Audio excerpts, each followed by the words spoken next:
Hello दोस्तों, स्वागत है आप लोग के हमारे चैनल आकाश एजुकेशनल के ऊपर। क्या आप 10th स्टैंडर्ड के रिजल्ट का वेट कर रहे हो? आप सोच रहे हो कि मैं क्लास 11th में साइंस स्ट्रीम चूज़ करूं और आपको पता नहीं है कि साइंस स्ट्रीम में कितने सब्जेक्ट्स पढ़ने हैं, कितने ऑप्शनल सब्जेक्ट हैं, कितने कंपलसरी सब्जेक्ट हैं अकॉर्डिंग टू महाराष्ट्र बोर्ड। आपको मालूम ही कुछ नहीं है क्योंकि साइंस स्ट्रीम आपके लिए अभी नया स्ट्रीम आया है। अभी तक तो हम लोग सब कुछ जनरल पढ़ रहे थे, आप स्ट्रीम में जाना है। अगर आप साइंस स्ट्रीम को अगर चूज़ किए हो, सबसे पहले आप लोग को हार्दिक बधाई हो कि आप लोगों ने सब स्ट्रीम छोड़ के साइंस स्ट्रीम को चूज़ किया। लेकिन एक क्वेश्चन आप लोग के लिए है। साइंस स्ट्रीम अगर आप लोग का मन हो, पढ़ने का मन हो, तो ही चूज़ करना, क्योंकि साइंस स्ट्रीम किसी के प्रेशर में मत चूज़ करना। ये नहीं कि अरे यार मेरा दोस्त साइंस स्ट्रीम चूज़ किया, चल मैं भी साइंस लूँगा। आपका मन हो तब साइंस स्ट्रीम चूज़ करना। ये नहीं मेरे पापा, मेरे चाचा, मेरे मामा बोल रहे बेटा मेरा डॉक्टर ही बनेगा, मेरा बेटा इंजीनियर ही बनेगा, तो साइंस स्ट्रीम चूज़ मत करना। जो आपका मन हो, जिस सब्जेक्ट को आप इंटरेस्ट के साथ पढ़ सकते हो, उसी सब्जेक्ट को आप प्रेफर करना, क्योंकि आपका करियर है, आप अपने हिसाब से देखिए। मेनली हम आज की इस वीडियो में ये बात करने वाले, अगर आप क्लास 11 में according to Maharashtra board science stream अगर आप चूज़ कर रहे हो, तो आपको कितने सारे सब्जेक्ट पढ़ने हैं, कितने कंपलसरी से सब्जेक्ट होते हैं, कितने ऑप्शनल सब्जेक्ट होते हैं। और अगर आप साइंस स्ट्रीम से अगर आप 12th पास आउट कर लेते हो, तो आपके पास करियर अपॉर्चुनिटीज़ क्या क्या है, आप आगे कौन कौन से फील्ड में जा सकते हो, अपने लाइफ में कितना सक्सेस पा सकते हैं। आइए इस वीडियो में हम इसी टॉपिक पे बात करने वाले हैं। आइए बिना किसी देरी की आज के इस वीडियो को स्टार्ट किया जाए। आज का हमारा टॉपिक है कि हम according to Maharashtra board class 11 में अगर साइंस स्ट्रीम चूज़ करते हैं, तो हमें 12th के बाद क्या क्या करियर अपॉर्चुनिटीज़ है, और हमें 11th में साइंस में क्या क्या पढ़ना है, 12th में क्या क्या पढ़ना है। आज उसी सब टॉपिक पे बात करते हैं। तो आइए शुरुआत करते हैं। पहली बात, अगर आप किसी भी कॉलेज में साइंस स्ट्रीम के लिए अगर एडमिशन करवाने जाएंगे, तो आपसे कॉलेज वाला पूछेगा बेटा तू जनरल साइंस पढ़ेगा कि बायोफोकल साइंस पढ़ेगा, क्योंकि दो प्रकार के साइंस होते हैं, एक जनरल साइंस होता है और एक बायोफोकल साइंस होता है। मैं दोनों आपको डिफरेंस बिटवीन समझाता हूँ, टेंशन मत लो। पूछेगा कि आप जनरल साइंस लोगे या बायोफोकल साइंस लोगे, तो आओ पहले जनरल साइंस समझते हैं। जनरल साइंस में आप लोग को टोटल छः सब्जेक्ट मिलेंगे। पहला इंग्लिश सब्जेक्ट जो है ये कंपलसरी सब्जेक्ट है। फिर सेकंड नंबर पे आपको सेकंड लैंग्वेज या आईटी, ये दो में से कोई एक चूज़ करना है। चाहे सेकंड लैंग्वेज मतलब आप हिंदी ले लो, मराठी ले लो, गुजराती ले लो, कन्नड़ ले लो, तेलुगु ले लो, नहीं तो आप लैंग्वेज ना लेके आईटी ले लो। थर्ड नंबर फिजिक्स कंपलसरी है। फोर्थ केमिस्ट्री कंपलसरी है। सिक्स्थ बायोलॉजी, सॉरी ये बायोलॉजी और मैथ्स में आपको ऑप्शन मिल जाते हैं, चाहे आप मैथ्स लो चाहे बायोलॉजी लो, नहीं तो आपका मन हो तो आप दोनों लेके पढ़ो, कोई आपके साथ ज़बरदस्ती नहीं, चाहे मैथ्स लो चाहे बायोलॉजी लो, ये दोनों में आपको एक अच्छा खासा ऑप्शन मिल जाता है। तो आइए पहले हम जनरल साइंस की बात कर लेते हैं, फिर बायोफोकल साइंस की बात करते हैं। जनरल साइंस में ग्रुप 1 के बच्चे क्या करते हैं, ग्रुप 1 के कुछ बच्चे ऐसे करते हैं क्योंकि वो सिर्फ वही बच्चे होते हैं क्योंकि जिनको कुछ पता ही नहीं है कि हमें आगे क्या करना है, हमें आगे क्या करना है, कि हमें आगे क्या पढ़ना है क्या नहीं पढ़ना है। तो वो सब क्या करते हैं, फिजिक्स ले लेते हैं, केमिस्ट्री ले लेते हैं, मैथ्स बायोलॉजी, मतलब वो 4 सब्जेक्ट ले लिए, फिजिक्स केमिस्ट्री मैथ बायोलॉजी और इंग्लिश तो कंपलसरी है, और सेकंड लैंग्वेज जैसे हिंदी ले लिए फॉर एग्जांपल के लिए। अब मान लो एक लड़का है रोहन नाम का, उसको अपना फ्यूचर पता ही नहीं कि उसे क्या करना, तो साइंस स्ट्रीम में गया, उसके दोस्त भी बीच जा रहे थे तो वो भी चला गया, उसने गया फिजिक्स केमिस्ट्री मैथ बायोलॉजी और इंग्लिश तो कंपलसरी रहता है और हिंदी ले लिया। और फिर उसी का जो दोस्त सोहन था, उसको भी कुछ नहीं पता कि उसके फ्यूचर में क्या करना है, तो उसने ग्रुप 2 को चूज़ किया। उसने क्या किया, फिजिक्स केमिस्ट्री मैथ बायोलॉजी लिया और इंग्लिश तो कंपलसरी है, और उसने इसमें हिंदी ना लेके आईटी ले लिया। उसने थोड़ा सा इसमें चला के दिखा दिया, बोला हिंदी कौन पढ़ेगा रे, पूरा 10 साल हिंदी पढ़ के आ रहे हैं, माथा 25 उसमें होता है, क की मात्रा इधर उधर हो गया तो मार्क्स काट लेते हैं, हम आईटी पढ़ेगा भाई। तो मतलब ये फर्स्ट ग्रुप सेकंड ग्रुप के बच्चे ये होते हैं क्योंकि इनको पता ही नहीं है कि इनको आगे चल के डॉक्टर फील्ड में जाना है या इंजीनियर में जाना है, या इनको एग्रीकल्चर साइंस में जाना है, इनको कुछ पता नहीं है, सिर्फ पढ़ रहे हैं बस। और लेकिन ग्रुप 3 के बच्चे कुछ होशियार होते हैं, इनको पता है कि हमें डॉक्टर ही फील्ड पढ़ना है, हमें डॉक्टर ही लाइन में जाना है। तो ये सब क्या करते हैं, ये फिजिक्स केमिस्ट्री भी ले लेते हैं। फिजिक्स केमिस्ट्री तो कंपलसरी सब्जेक्ट है, चाहे आप फिर इधर मैथ्स लो चाहे बायोलॉजी लो। तो ये लोग क्या करते हैं, इनको भाई डॉक्टर बनना है, इनके अंदर जुनून रहता है कि हमें डॉक्टर बनना है, हमें नीट का एग्ज़ाम को डिक्लेयर करना है। तो ये सब क्या करते हैं, फिजिक्स ले लेते हैं, केमिस्ट्री ले लेते हैं, बायोलॉजी, तीन सब्जेक्ट हुआ। फिर इंग्लिश ले लेते हैं, 4 हुआ। फिर इनको एक ऑप्शन मिलेगा, चाहे आप हिंदी लो, मराठी, तेलुगु, नहीं तो इसके अंदर आप आईटी ले लो, चाहे सेकंड लैंग्वेज चाहे आईटी लो, तो 4 सब्जेक्ट और उनके साथ साथ इनको एक ऑप्शनल सब्जेक्ट पढ़ना पड़ता है, क्योंकि महाराष्ट्र बोर्ड में 6 सब्जेक्ट आपको लेके पढ़ना पड़ता है, और कहीं अदर बोर्ड में 5 ही है तो वो नहीं मालूम, लेकिन मैं महाराष्ट्र बोर्ड की बात कर रहा हूँ। ग्रुप थर्ड क्या कहता है, ग्रुप थर्ड के बच्चे लोग को फिक्स है कि हमें डॉक्टरी फील्ड में जाना है, तो भाई आप लोग को अगर फिक्स है कि आप डॉक्टर बनना चाहते हो तो आप फिजिक्स केमिस्ट्री बायोलॉजी लो, इंग्लिश ले लो। इंग्लिश तो कंपलसरी रहते ही रहता है। अब ऑप्शनल सब्जेक्ट जो आपके कॉलेज में अवेलेबल रहेगा उसके हिसाब से ले लेना, फिर आप सेकंड लैंग्वेज और आईटी में अपने हिसाब से चूज़ कर लेना। और ग्रुप फोर्थ के बच्चे, लेकिन ग्रुप थर्ड के बच्चे डॉक्टर फील्ड बायोलॉजी इसलिए अक्सर लोग लेते हैं क्योंकि उनको मैथ से बहुत चिढ़ रहता है। वो बोलते हैं बे 10 साल से मैथ्स पढ़ते आ रहे उसमें उब गए हैं कि माइनस माइनस प्लस हो जाता है, कभी कभी फिर प्लस माइनस माइनस हो जाता है, उसमें स्क्वायर रूट बहुत कुछ झमेला रहता है, उसमें माथा पच्ची होता है। तो एक काम कर, मैथ को हटा, हम लोग बायोलॉजी ले लेंगे और एक ऑप्शनल ले लेंगे। लेकिन ग्रुप फोर्थ के जो बच्चे रहते हैं इनको फिक्स रहता है कि हम इंजीनियर ही जाएंगे, हमें भाई महाराष्ट्र बोर्ड से हमें फिजिक्स केमिस्ट्री मैथ पढ़ना है, हमें महाराष्ट्र बोर्ड में जो एंट्रेंस एग्ज़ाम है MHT और CET उसको क्रैक करके हमें इंजीनियर जाना। तो इन्होंने क्या करते हैं, फिजिक्स केमिस्ट्री मैथ ले लेते हैं, इंग्लिश कंपलसरी रहता है, इन लोग बायोलॉजी को कैंसिल करके मैथ लेते हैं, और सेकंड लैंग्वेज आईटी है तो ऑप्शन है, चाहे ये लो चाहे वो लो, और एक ऑप्शनल सब्जेक्ट आपके कॉलेज के ऊपर डिपेंड रहता है। आपको मैं एक झलक दिखा देता हूँ कि ऑप्शनल सब्जेक्ट आपको कौन कौन से मिल सकते हैं। इससे साइकोलॉजी, ज्योग्राफी, इकोनॉमिक्स, हिस्ट्री। आपको मतलब मैं यहाँ पे लिमिटेड लिखा हूँ लेकिन अनलिमिटेड सब्जेक्ट मिलेंगे आपको। जिस कॉलेज में आप एडमिशन करवाने जाएंगे उस कॉलेज में जो अवेलेबल है वो मिलेगा। और जनरल साइंस को एक बार रिवाइज मान लेते हैं। अगर आप गए अपने कॉलेज में, आप लोग बोले कि भाई हमें जनरल साइंस से एडमिशन चाहिए, तो आपको महाराष्ट्र बोर्ड में यही सब मिलेगा। पहली बात देखिए, जितने भी सब्जेक्ट कंपलसरी उनके आगे मैं टिक लगा रहा हूँ। इंग्लिश कंपलसरी है, फिजिक्स कंपलसरी, केमिस्ट्री, ये 3 सब्जेक्ट आपका कंपलसरी है। इसमें चाहे ये ले लो चाहे आईटी ले लो। यहाँ पे आप मैथ बायोलॉजी को चेंज कर सकते हो। अगर आओ तो दोनों लो, नहीं तो मैथ लेके बायोलॉजी हटा के आप एक ऑप्शनल सब्जेक्ट ले लो। ऑप्शनल सब्जेक्ट में क्या होगा, साइकोलॉजी, ज्योग्राफी ये सब पढ़ो। नहीं तो आप बायोलॉजी लेके मैथ हटा के ये पढ़ो। आपको ये जो 6 सब्जेक्ट रहेंगे ये 100 मार्क्स के रहेंगे। टोटल आपके 600 मार्क्स का आपका 12th स्टैंडर्ड का रिजल्ट तैयार होता है। लेकिन हाँ, आपको साइंस में 50 मार्क्स का EVS पढ़ाया जाता है। ये 50 मार्क्स का EVS आपको पढ़ाया जाता है। ये 50 मार्क्स मतलब आप लोग से प्रैक्टिकल करवा लिया जाता है, और आप लोग को ईजिली 50 आउट ऑफ 49 48 दे के हटा देते हैं सब लोग। मतलब ऐसा कोई रेयर बच्चा होगा कि जिसको 40 से कम मिले, वो भी EVS में ना। मुझे उम्मीद है कि जनरल साइंस समझ में आया होगा। आप समझते हैं बायोफोकल साइंस क्या होता है। बायोफोकल साइंस में आपको सिर्फ 5 ही सब्जेक्ट पढ़ने होते हैं, सिर्फ 5 सब्जेक्ट ही पढ़ने पड़ते हैं। लेकिन ये 5 सब्जेक्ट 600 मार्क्स के होते हैं। क्यों? क्योंकि यहाँ पर देखो PCM, फिजिक्स केमिस्ट्री मैथ, ये 3 सब्जेक्ट 300 मार्क्स हो गए। एक आपको बायोफोकल सब्जेक्ट जो रहेगा वो 200 मार्क्स का रहता है, तो 500 हो गए। और एक अदर सब्जेक्ट ले लो, चाहे जो में आपके कॉलेज में जो अवेलेबल है। जैसे कि मैं यहाँ पे 3 सब्जेक्ट लिया हूँ, जैसे आप CS कर लो, कंप्यूटर साइंस, या तो आप सिविल पढ़ लो, या तो आप मैकेनिकल पढ़ लो।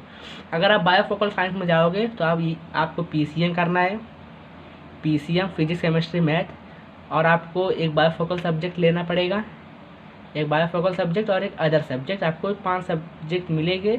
लेकिन ये जो बायोफोकल जो रहेगा 200 मार्क्स का रहता है। क्योंकि देखो, अगर आप चाहते हो कि मेरा 12th स्टैंडर्ड में परसेंटेज एकदम हाई हो जाए, 90 प्लस आ जाए, अगर सिर्फ आप परसेंटेज के लिए अगर आप पढ़ना चाहते हो तो मेरी बात मानिए, आप बायोफोकल साइंस लीजिए। क्योंकि इसमें परसेंटेज, इसको बूस्टर कहा जाता है। क्योंकि इसमें जो बायोफोकल सब्जेक्ट रहता है जो 200 मार्क्स का रहता है, इस सब्जेक्ट की क्या खासियत रहती है कि इसमें से 200 में से हर बच्चे को, मतलब कितना घटिया भी बच्चा रहेगा, उसको 180 मार्क्स मिल ही जाता है। ये 200 में से अगर आप सिर्फ अपने परसेंटेज को बूस्ट करना चाहते हो तो ये लो। अगर आपको नॉलेज के लिए पढ़ना है तो चाहे ये पढ़ो, चाहे ये पढ़ो, आपकी इच्छा, जो आपको कंफर्टेबल लगे। मेरा काम था, मैं आपको दोनों का डिफरेंसेस बिटवीन समझा दिया। अब चाहे जनरल पढ़ो चाहे बायोफोकल पढ़ो, जो आपकी इच्छा, जो आपके करियर हो वो पढ़ो। यहाँ पे आपको मालूम है भाई, जिसका फिक्स है कि मुझे डॉक्टरी बनना है तो भाई वो फिजिक्स केमिस्ट्री बायोलॉजी इंग्लिश ले ले, सेकंड लैंग्वेज और आईटी में से एक चूज़ कर ले और एक ऑप्शन ले ले। और जिसको फिक्स है कि मुझे केमिस्ट्री ही मुझे इंजीनियर बनना है तो भाई वो फिजिक्स केमिस्ट्री मैथ ले ले, इंग्लिश ले ले, सेकंड लैंग्वेज आईटी में से 2 में से एक ले ले, फिर ऑप्शनल सब्जेक्ट कोई भी ले ले। और जिसका कुछ फिक्स ही नहीं है, वो सोच लिया कि मुझे साइंस स्ट्रीम चूज़ करना, तो भाई उनके लिए मैं एक सजेस्ट सिखा दूँगा। आप फिजिक्स, केमिस्ट्री, मैथ, इंग्लिश ये ले लो और सेकंड लैंग्वेज आईटी में से आप अपने हिसाब से चूज़ कर लेना, क्योंकि आपका कुछ फिक्स ही नहीं है कि आप इस पर्टिकुलर चीज़ में जाना चाहते हो, तो आपकी बात क्या करना है। लेकिन अगर जिसका फिक्स है तो जो मैं बताया वो आप लोग करना। अब देखते हैं, अगर आप साइंस स्ट्रीम से अगर आप 12th स्टैंडर्ड पास कर लेते हो तो आपके पास क्या क्या करियर अपॉर्चुनिटीज़ आती है, आप 12th के बाद क्या क्या कर सकते हो। देखिए, पहली बात अगर आप 12th में, अगर 11th में अगर आप बायोलॉजी लिए हो, अगर बायोलॉजी लिए हो तभी आप मेडिकल में जा सकते हो। अगर बायोलॉजी नहीं लिए तो आप नहीं जा सकते। अगर आप बायोलॉजी लिए हो तो मेडिकल में जा सकते हो। मेडिकल में आप MBBS का कोर्स आता है 5 साल का, वो कर सकते हो। फिर BDS का कोर्स आता है 5 साल का, वो कर सकते हो। फिर एग्रीकल्चर का 5 साल का कोर्स आता है, वो कर सकते हो। आप मतलब मेडिकल फील्ड में अगर आप जाना चाहते हो तो आप 11th में बायोलॉजी लेना कंपलसरी है। और आप 12th साइंस पढ़ने के बाद आप सीधा, अगर आपका अगर सब कंसेप्ट क्लियर, आप चाहते हो कि मैं MBBS की तैयारी करूं, तो उसके लिए GA नीट की एग्ज़ाम होती है। मतलब वो हर साल एक बार कंडक्ट करवाई जाती है। तो आप GA नीट का एंट्रेंस एग्ज़ाम दे के भी आप MBBS की तैयारी कर सकते हैं। अब देखते हैं यहाँ पे, आप अगर कुछ नहीं करना चाहते, आप मेडिकल फील्ड में नहीं जाना चाहते हो, अगर आपके माइंड में कि मुझे इंजीनियर बनना है, इंजीनियर आप तभी बनोगे कि अगर आप साइंस स्ट्रीम में अगर आप मैथ सब्जेक्ट रखे हो तो ही आप बन सकते हो इंजीनियर, वरना इंजीनियर का सपना छोड़ देना। इंजीनियर बनने के लिए महाराष्ट्र बोर्ड के द्वारा MST CT का एग्ज़ाम कंडक्ट करवाया जाता है। ये एक प्रकार का एंट्रेंस एग्ज़ाम होता है। आपको इस एंट्रेंस एग्ज़ाम को क्रैक करना पड़ेगा। इस एंट्रेंस एग्ज़ाम को आपको क्रैक करने के बाद आपको किसी यूनिवर्सिटी में एडमिशन मिल जाएगा। आप वहाँ अपना कोर्स करके आप एक परफेक्ट इंजीनियर बन सकते हो। और आगे देखते हैं, अगर आफ्टर 12th आपको ना मेडिकल में जाना है ना इंजीनियर में जाना, तो मेरी बात मानना, चुपचाप आप BSc कर लेना, बैचलर ऑफ साइंस, किसी भी सब्जेक्ट से, फिजिक्स, केमिस्ट्री, अदर मतलब जो यूनिवर्सिटी में जो सब्जेक्ट है, किसी भी सब्जेक्ट से आप चुपचाप BSc कर लेना, क्योंकि आपको कुछ पता ही नहीं कि आप क्या करने वाले हो, तो क्या बात करना है। तो BSc कर लेना। BSc के साथ साथ एक डिप्लोमा कर लेना। BSc के साथ साथ एक डिप्लोमा का कर लेना। आपको एक प्राइवेट जॉब तो मिल ही जाएगी, इतनी तो मेरी गारंटी है। और जो लोग सोचते हैं कि मुझे गवर्नमेंट जॉब चाहिए साइंस स्ट्रीम के बाद, क्या अवेलेबल है जी, एकदम अवेलेबल है। आप साइंस स्ट्रीम के बाद आप लॉयर मतलब वकील बन सकते हो, IPS की तैयारी कर सकते हो, IAS की तैयारी कर सकते हो, आप NDA की तैयारी कर सकते हो। इंडिया का जिसको फुल फॉर्म नहीं मालूम मैं बता देता हूँ, नेशनल डिफेंस एकेडमी। ये भारतीय सेना के द्वारा कंडक्ट करवाया जाता है साल में एक बार। यहाँ पे आप पुलिस की तैयारी कर सकते हो, इंडियन एयरफोर्स की तैयारी कर सकते हो, इंडियन नेवल फोर्स की तैयारी कर सकते हो, एक्सेट्रा बहुत सारी चीज़ें। और साथ ही साथ आप CA की भी तैयारी कर सकते हो। CA के लिए भी कोई स्ट्रीम अवेलेबल नहीं, आप जो चाहो वो कर सकते हो। और गवर्नमेंट जॉब भी कर सकते हो। और नहीं तो आप BSc करने के बाद B.Ed कर लो। B.Ed करने के बाद आप किसी भी सरकारी टीचर के तौर पे आपको साइंस का टीचर नियुक्त कर दिया जाएगा। ये सब चीज़ है। मुझे उम्मीद है कि आप लोग समझ में आया होगा। आप लोग जो स्ट्रीम साइंस स्ट्रीम अगर चूज़ आपने किया है तो आप क्या ले रहे हो फिजिक्स केमिस्ट्री में से, आप मुझे कमेंट बॉक्स में करके बताना भाई हम ये सब्जेक्ट ले रहे हैं। मुझे भी खुशी होगा कि आप लोग ये सब ले रहे हो। अगर कोई और बच्चा देख रहा है जिसको साइंस से नफरत है, अरे यार 10 साल से साइंस पढ़ते हैं, अरे कुछ समझ में नहीं आ रहा है, तो भाई घबराओ मत। आप लोग के लिए कल वीडियो आएगा कॉमर्स के लिए, फिर परसों आएगा आर्ट्स के लिए, कि आर्ट्स का बच्चा क्या कर सकता है, कॉमर्स का बच्चा क्या कर सकता है। मुझे उम्मीद है कि आप लोगों को साइंस स्ट्रीम समझ में आया होगा। फिर बोल रहा हूँ, साइंस स्ट्रीम आप तभी चूज़ करना जब आपका पढ़ने का मन हो। ये ना कि मेरे दोस्त ने बोला चल भाई साइंस पढ़ना चलते हैं तो झोला उठा के मत चले जाना। जब मन हो तो वही साइंस स्ट्रीम चूज़ करना। लेकिन हाँ, और एक बात बता देता हूँ, साइंस स्ट्रीम का एक फ़ायदा है। क्या फ़ायदा है कि आप 12th साइंस पास करने के बाद में आप BSc BCom BA आप तीनों के लिए एलिजिबल हो जाते हो। आप BSc भी कर सकते हो, BCom भी कर सकते हो, BA भी। मतलब जो बीकॉम जो कॉमर्स वाला करता है आप भी कर सकते हो, और जो आर्ट जो BA वाला करता है वो आप भी कर सकते हो। ये आप लोग के लिए एक प्लस पॉइंट है साइंस वालों के लिए, क्योंकि BSc BCom BA तीनों स्ट्रीम में वो जा सकते हैं, उनके लिए सब दरवाज़ा खुला है।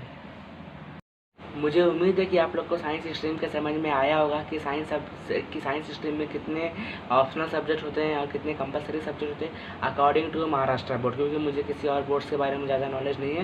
मैं सिर्फ महाराष्ट्र बोर्ड्स के ही बारे में बता सकता हूँ जिससे मुझे परफेक्ट मालूम है। महाराष्ट्र बोर्ड के हिसाब से आपको साइंस स्ट्रीम में कितने ऑप्शनल सब्जेक्ट हैं और कितने कंपलसरी सब्जेक्ट हैं मैं आप लोग को वीडियो के माध्यम से समझा चुका हूँ। तो उसके बाद उस टॉपिक के ऊपर ज़्यादा डिस्कस नहीं करने वाले। और हाँ, मैंने अपने बुक में जितने करियर अपॉर्चुनिटीज़ आपको लिख के साइंस में दिखाए थे उतने ही करियर अपॉर्चुनिटीज़ लिमिटेड नहीं है, अनलिमिटेड है। अनलिमिटेड करियर अपॉर्चुनिटीज़ है कि आप कर सकते हो, अनलिमिटेड। अभी कोई ये मत बोलना कि मेरे दोस्त ने तो ये बताया था तुमने तो बताया नहीं, मतलब तुम गलत बोल रहे हो। भाई गलत नहीं बोल रहा हूँ। आप साइंस पढ़ने के बाद आप कुछ भी कर सकते हो। बस साइंस पढ़ने का एक फ़ायदा रहता है कि आप बीएससी बीए बीकॉम तीनों के लिए आप एलिजिबल हो जाते हो, कि बीएससी बीकॉम बीए तीनों के लिए आप एलिजिबल हो जाते हैं कि आप जो मन करे सो पढ़ सकते हो आगे चल के आफ्टर 12। और कुछ ज़्यादा फ़ायदा नहीं होता। और जो सोचता है कि साइंस पढ़ के साइंस जो व्यक्ति पढ़ता है नाम एकदम नासा में पहुंच जाए, उसका दिमाग ग्रोथ हो जाता है, तो भाई ये सच्चाई कहीं ना कहीं है, लेकिन 100% कहीं नहीं। कि आपको एक दो लोग साइंस से ऐसे मिलेंगे कि कि आपको सोच के आश्चर्य होगा कि इसको साइंस में कौन लिया, एकदम घटी मिलेंगे। तो इसलिए स्ट्रीम के लिए मत जाओ। सब स्ट्रीम अपने अपने जगह पे परफेक्ट है। हर स्ट्रीम का अपना अपना काम है, आपको कुछ ना कुछ सिखाती है, तो हर स्ट्रीम बेकार नहीं होती। सब स्ट्रीम अच्छे हैं अपने अपने जगह पे, बस डिपेंड करता है कि आपका फ्यूचर का गोल क्या है। और साथ ही साथ आपको परसेंटेज मायने नहीं रहता है, क्वालिटी मायने रहती है, स्किल मायने रहता है। क्या आप कहीं अगर बाहर घूमने जाते हो तो क्या कोई आपसे पूछता है आपका अच्छा तेरा 8th में कितना परसेंटेज था, 9th में कितना था? नहीं ना। तो परसेंटेज नॉट मायने is only for skill and only for skill develop your personal knowledge, और कुछ नहीं। इसलिए स्किल के ऊपर काम करो, परसेंटेज के ऊपर नहीं। अगर आप साइंस लिए हो तो 2 साल में साइंस में आपको सीखो, ये नहीं कि सिर्फ धक्का मार के पास हो गए तो कुछ मतलब नहीं है। सीखो। अगर जिसको साइंस स्ट्रीम बेकार लगता है तो उसके लिए कल कॉमर्स आएगा। अगर कोई कॉमर्स भी नहीं जानता तो परसों आर्ट्स आएगा, तो आर्ट्स में चले जाना। आर्ट्स से भी पढ़ने वाले बहुत कुछ किए हैं, ऐसा नहीं कि जो साइंस से पढ़ता है वही करता है। देखिए मेरा कहने का मतलब ये है कि हर स्ट्रीम अपने अपने जगह बराबर है। मैं किसी स्ट्रीम को छोटा बड़ा नहीं दिखा रहा हूँ। बस भी एक साइंस से फ़ायदा रहता है कि आप बीए बीकॉम बीएससी तीनों के लिए एलिजिबल हो जाते हो और कुछ भी ज़्यादा बेनिफिट नहीं है। हाँ, आप लोग अगर अदर में जाओ तो आपको फिजिक्स केमिस्ट्री नहीं पढ़ने को मिलता है, बस और कुछ नहीं। मिलते कॉमर्स वीडियो के साथ। तब तक के लिए जय हिंद।